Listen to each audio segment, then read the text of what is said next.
Hey Snacker Stars, it's Brandon from the sAs, the Snack Food Appreciation Society, coming at you for OTR for Tuesday, August the 4th, 2015. It's sizzling out here in the DC area, and I'm in Maryland to check out something brand stinking new from Mr. Bojangles. And I'm here to do that right after this on OTR.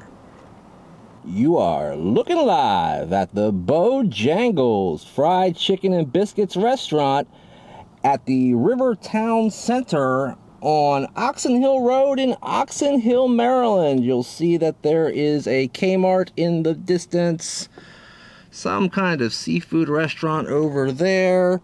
We're right next to the Outback Steakhouse. No rules, just right? Well, today we're here to take a look at a variety of things from Bojangles. I have reviewed Bojangles once in the past. It was about 3 years ago. So if any of this is repeated, I'm sorry, but I know one thing is not repeated, and that is the main event of today's program, the reason why I'm here. Apparently, during the summertime, Bojangles comes out with a pulled pork barbecue sandwich, and that is what I'm going to check out. I got that sandwich in a combo for $4.99, including seasoned fries, which you see there, and a medium drink. I got Patio Red Cherry. They also had cheerwine in the fountain. I got psyched about that. Not only did I get these products, but I got a chicken breast and I got a set of Bo-Berry biscuits. But first, let's take a look at this pulled pork sandwich, because that's the main reason why I'm here. Apparently this is not available in the Raleigh-Durham, North Carolina area, I have learned, which is odd considering that Bojangles is pretty big in North Carolina. It's a fairly southern-oriented restaurant. I don't think they go very far west and not very far north. This may be one of the farthest northern locations, as well as the location in Washington, D.C. at Union Station. Anyway, taking a look here, we have a bun that looks like it is corn-dusted. Got little bits of the meat on the outside of the bun, but that tends to happen when you make barbecue sometimes, right? Open it up, you've got some coleslaw. Sorry about the shadows here, it's that time of day. And not a whole lot of meat, to tell you the truth. I mean, it's more than that time that Wendy's came out with the pulled pork and barely put any on my sandwich, but not a lot there. And one thing you'll notice that is missing in this equation is barbecue sauce. They did not offer me any of any kind, and it does not appear to be on this sandwich. So that's interesting. Alright, let's take a look at the rest of our stuff. Like I already told you, we got the seasoned fries. They give you a heck of a lot of fries in there. There's even extra inside the bag.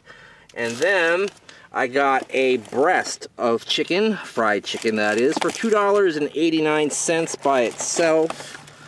I thought it might come with a biscuit, but it does not. But take a look there at this breast. I have reviewed their fried chicken before, but I'll do a quick review of it again for you, just so that it refreshes your memory, and I'll compare it to some of the more well-known national contemporaries, and then everybody loses their mind about Bo-Berries. And here they are, Bo-Berry biscuits. They are basically blueberry biscuits covered in creamy white junk. Lots of sticky, gooey, creamy white junk, and they look fantastic. They're on special for 2 for $1, so I picked up 2. That's right. I'll be right back to take a look at all this yummy stuff and more on today's OTR. Alright gang, I'm back, and let me go ahead and pick up this pulled pork sandwich and show it to you a little more closely. As you can see, it's not a gigantic sandwich, but it looks like it's made out of fairly fresh ingredients. Maybe it's a potato bun that's corn dusted. It's got a little bit of coleslaw on there, like I mentioned. It's got a nice smoky flavor to the pork, but there's definitely no barbecue sauce action going on whatsoever. Not even like a North Carolina, vinegary sauce or something like that. But we'll see how it goes. Somebody almost got in a wreck. Let's see if this is a wreck. This sandwich is fantastic, guys. It doesn't need barbecue sauce. The pork is succulent, very juicy, and it has such a flavor, man. Oh, it's got like that You can kind of taste some of the burnt crisp edges, like it's just fresh out of the, you know, the smoker, or the barbecue, or however they prepared this thing. The coleslaw adds a little bit of sweetness and a nice crunch. The bun is nice and soft and really tasty. I can't complain about this one bit, guys, other than the fact that I wish there was more of it. So because of that, I will knock it down from a perfect, but it will get a 7/8 of a thumbs up.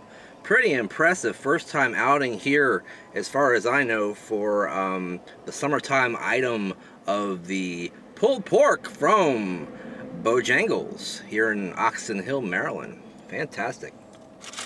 Alright guys, let me go ahead and taste their fries. I don't believe I ever have reviewed their fries. You see it's a nice, oddly thick on one side but thin on the other side cut fry. They're a little bit pliable, not super crunchy. Let's see what they taste like though. These are good fries, man. Very potato-y tasting, duh.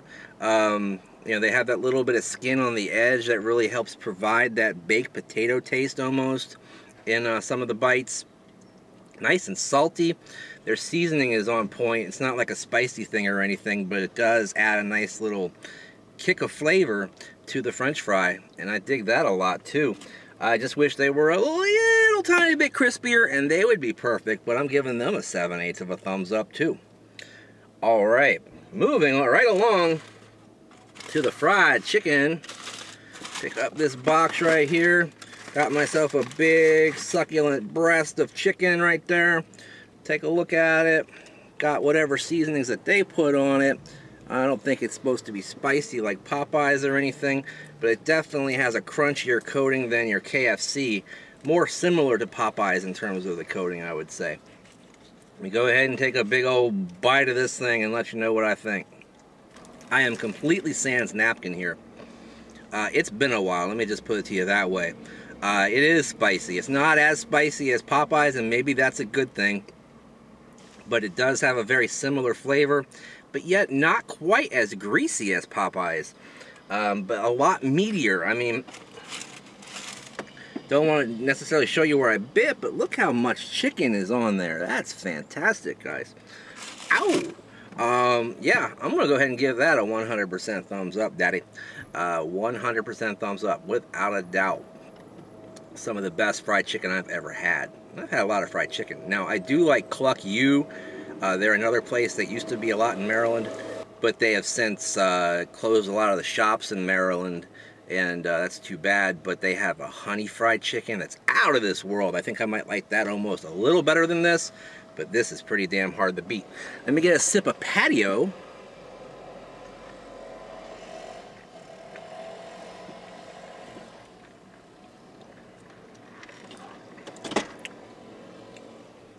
It lacks carbonation, and that's kind of its weak point, but it's a very good cherry flavored drink, reminiscent of Kool-Aid in a lot of ways.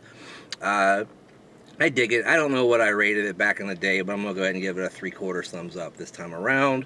And time for a Bowberry biscuit. I don't even think I got a fork to eat this with, but there's the Bowberry biscuit.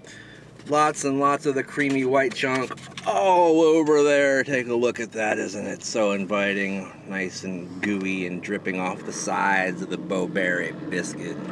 Isn't that something? Alright. Let me go ahead bare-skinned here, since I got no napkins and I got no fork. Baby, these things make me weak in the knees. Oh man, look at that. Creamy white chunk. Anyway, they just came out of the oven, by the way. I had to wait a little bit for them, and I'm glad that I did. They're nice and crunchy on top. They haven't gotten soggy or anything. The blueberries on the inside are really hitting, man. They really taste good. Gives this a real nice southern dessert taste to it that I really, really dig. Could eat these all day long. In fact, I could probably chop them up in a bowl, put some milk on top of them, eat them like a cereal. I don't know. I could do a lot of things because I like to eat. Anyway, I like to eat these two. Full thumbs up for the Bowberry biscuits. Thank you for watching my adventure out here to Bojangles today. Quick story, I might have even told this story 3 years ago, but not a lot of people watched that video, so I'm telling you again. I got a friend who actually goes by the name Bojangles. Don't remember his real first name. And we usually call him Jangles for short. The people that are closer to him definitely do for short. And he and some of his buddies went out one Friday night drinking, carousing, and so forth, and they ended up at an IHOP. But Jangles was too wasted to go into the IHOP, and he just wanted to sleep in the car, he said. So the two other fellows went into the IHOP and ate. When they came back, Jangles was gone. So they couldn't find Jangles. They looked everywhere for him, so they just kind of gave up and hoped that they would find him the next day. Next day, he ends up meeting up with them and tells him the story, or them the story rather, that, well, he got up and he thought he was at his apartment complex, and he walked into the front door of an apartment, laid down on the couch and went to sleep. Well, he was awoken the next morning, Saturday morning, by an Indian family who were quite surprised by his presence, but did not call the police, did not kick him out. They made him breakfast. Where does this happen? But near the nation's capital, Washington, D.C. Very, very interesting fellow that he is, and actually, I haven't seen him in ages. It would be cool to run into him. But anyway, it would be cool to run into you in our Facebook group, which has hundreds of the coolest people in the whole world in it. You should be one of them too. So click on the link in the description down below and become one of the members of the SAS group on Facebook. Comment down below too. I want to know what you think about our videos and what you want to see us review. Stay tuned for quick chips tomorrow. Follow me on Twitter at Brandon Reich SAS, using the hashtag Snack Society for all of your snacking needs. Also, anytime that you're on the social media, use that hashtag, and there's a new hashtag of 500K by New Year's Day. What that's about is we're trying to get 500,000 views by the end of the year. So we need your help to do so. Like the videos, share the videos, favorite the videos, and subscribe to the YouTube channel. And in the meantime, in between time, hey, I'll see you next time, guys. Bojangles.